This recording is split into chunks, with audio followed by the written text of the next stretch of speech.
रिलायंस ने भले ही इंट्राडे में आज अच्छा प्रॉफिट करके दे दिया, बट जो सेटअप था, जो एक परफॉर्मेंस थी, इसकी उम्मीद थी ऊपर जाने की, उसकी पूरी तरीके से बैंड बजा के रख दी। कल के अगर लेवल्स की बात करें, एक पॉजिटिव के लिए 82, यानी कि एक ट्रेड लाइन जो है उसको ब्रेक करने में बाइंग थी।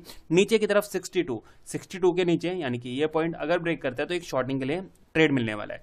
नीचे निकला, बहुत बढ़िया ट्रेड मिला, बहुत अच्छा नीचे की तरफ गया। 44 के आसपास का इसने लो लगाया, 46 के आसपास का, और वहीं पे एक साइडवेज परफॉर्म करके और 54 पे क्लोजिंग जो है वो करके दिखाई हुई है। ऑल ओवर अगर बॉटम के लिए ट्रेड लिया होगा आपने, तो चांसेस नहीं बना होगा आपका कि स्टॉप लॉस लगाने का भी टाइम आपको मिल जाए। बहुत अच्छा परफॉर्मेंस आज की डेट में इसने करके दिखाया हुआ है। डेली चार्ट पे आते हैं। आज की अगर बात करें, लगभग कुछ 1% के आसपास का फॉल इसने करके दिखाया है, 13 से 14 पॉइंट के आसपास का। और अगर बात करें रेंज की, देख सकते हैं यहाँ पे लास्ट बात करें, यहाँ पे क्या पैटर्न बन रहा था, मैंने आपको ये चीज़ बताई भी थी कि बहुत अच्छे पैटर्न के साथ काम कर रहा है। बाइंग किया, थोड़ा सा रिट्रेस किया, फिर ऊपर निकला और अभी नीचे की तरफ आया था। यहाँ पे एक सपोर्ट के साथ में काम कर रहा था, बट आज इसने पॉजिटिव ना करके नीचे की तरफ काम किया और लास्ट जो सपोर्ट थी उसको टेस्ट करने फिर से चला गया। यानी कि यहाँ पे एक जो पैटर्न है वो काफ़ी ज़्यादा खतरनाक, काफ़ी ज़्यादा अनफेवरेबल हो चुका है यहाँ पे बायर्स के लिए, राइट। एक काम और करते हैं यहाँ पे अगर मैं आपको बताऊं, एक ब्रेकडाउन भी यहाँ पे आपको दिखाई दे जाएगा। ये देखेंगे, ये कुछ इस तरह से यहाँ पे अगर नोट करेंगे आप, सपोर्ट सपोर्ट, यहाँ पे ब्रेकडाउन, ब्रेकडाउन के बाद नीचे काम कर रहा है, तो ये भी एक नेगेटिव की तरफ इशारा कर रहा है। तो ये भी नेगेटिव हो चुका है, तो कहीं ना कहीं यहाँ पे हम नेगेटिव फैक्टर जो है वो नज़र आ रहा है, साफ साफ नज़र आ रहा है। एक काम करते हैं, 1 घंटे के चार्ट पे आते हैं। यहाँ देखना, 1 घंटे के चार्ट पे अगर नोट करते हैं हम, यहाँ पे लास्ट के 1 घंटे में या फिर कह सकते हैं 2 घंटे में यहाँ पे एक अच्छी मूव देखने के लिए मिली है। यानी कि बॉटम से एक कैंडल, 2 कैंडल और ये टॉप पे इसने क्लोजिंग की है, तो ये बाइंग साइड लास्ट में कवर अप करती हुई नजर आई है, ठीक है।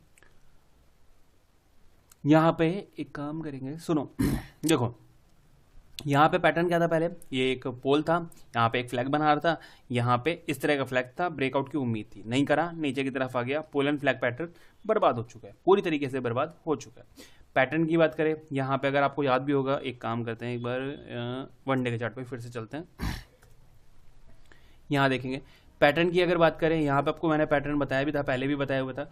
ये एक शोल्डर था, यहाँ पे एक हेड था, यहाँ पे एक शोल्डर परफॉर्म करता हुआ दिखाई दे रहा था, राइट।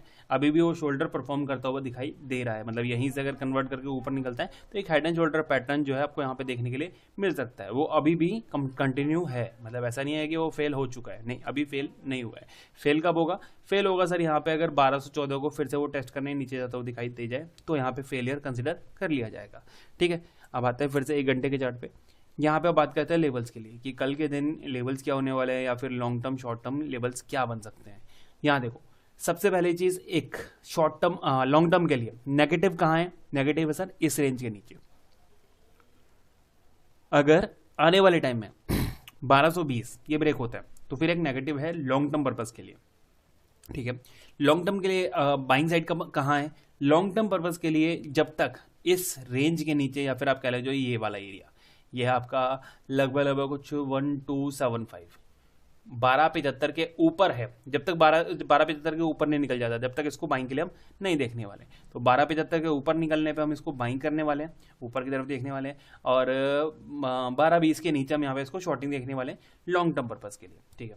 अब आते हैं इंट्राडे के लिए। इंट्राडे क्या कर रहा है? इंट्राडे में अगर अभी की बात करें तो कोई आपको हाल फिलहाल कोई पैटर्न नजर नहीं आएगा, पैटर्न बिल्कुल भी नजर नहीं आएगा। पहले बन भी रहा था, अब तो ये है कि लास्ट इसका ये जो येलो वाली लाइन है, इसके बारे में मैंने आपको पहले भी बताया हुआ है। यहाँ पे एक अच्छी सपोर्ट है और वही इसने कंसिडर की है आज के दिन, यहाँ पे एक सपोर्ट जो है वो कंसिडर की हुई है।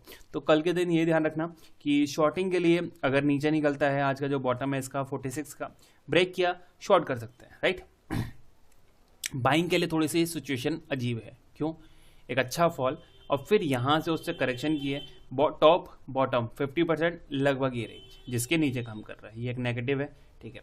पॉजिटिव कहाँ होगा? इस रेंज के ऊपर, मतलब 60 के ऊपर। बट 60 के ऊपर अगर देखते तो हमारे पास 65 के आसपास एक दिक्कत है, ये भी एक दिक्कत होने वाली है 5 पॉइंट के आसपास की। 65 के बाद ऊपर देखते तो यहाँ पे 70 के आसपास भी एक दिक्कत है, यहाँ पे भी देखा जाए तो ऑल ओवर अगर देखा जाए तो बाइंग की रेंज हमें इंट्राडे में कुछ देखने के लिए नहीं मिल रही है। हाँ, शॉर्टिंग के लिए है। शॉर्टिंग के लिए क्या रेंज है?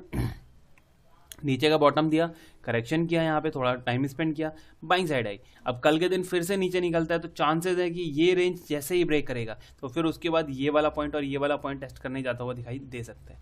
तो कल के दिन ध्यान रखना, अगर नीचे निकलता है तो हम यहाँ पे इसको 46 के नीचे एक शॉर्टिंग की ट्रेड जरूर करने वाले हैं। 46 के नीचे 46 अगर ब्रेक करता है तो बाइंग के लिए वेट एंड वॉच करना होगा। जब तक ये वाली ट्रेड लाइन ब्रेक नहीं करता हम यहाँ पे वेट एंड वॉच करने वाले हैं। और शॉर्टिंग के लिए जैसे ही ये 46 ब्रेक करेगा हम यहाँ पे इंट्राडे में एक शॉर्टिंग की पोजीशन बनाने के लिए तैयार बैठे हुए हैं। ऊपर के लिए नीचे के लिए 46, राइट।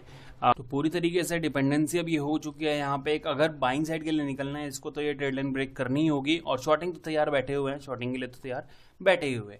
अगर यही चीज़ जो ट्रेड लाइन हमने ड्रॉ करी थी उस लंबे टाइम फ्रेम पे अगर यहाँ पे हम देख लेते हैं, यहाँ देखोगे तो ये कुछ इस तरह का नजर आ रहा है कि सपोर्ट से बाउंस, इस बार ब्रेक किया, ब्रेक करके एक रीटेस्ट अटेम्प्ट कर सकता है और फिर कंटिन्यू कर सकता है। तो सारी सिचुएशन यहाँ पे काफ़ी ज़्यादा डेंजरस बन सकती हैं। देखते हैं बाकी कल के दिन किस तरह से काम करता है। ध्यान रखना बाइंग के लिए अभी माहौल थोड़ा गर्म हो चुका है तो हम यहाँ पे बाइंग के लिए हम नहीं सोचेंगे इसको। हाँ, शॉर्टिंग के लिए ध्यान रखना कि इनकेस अगर कल के दिन नीचे निकलता है तो हम शॉर्ट करने के लिए तैयार बैठे हुए। देखते हैं बाकी कल के दिन कैसे काम करता है रिलायंस। वीडियो पसंद आया तो लाइक कर देना।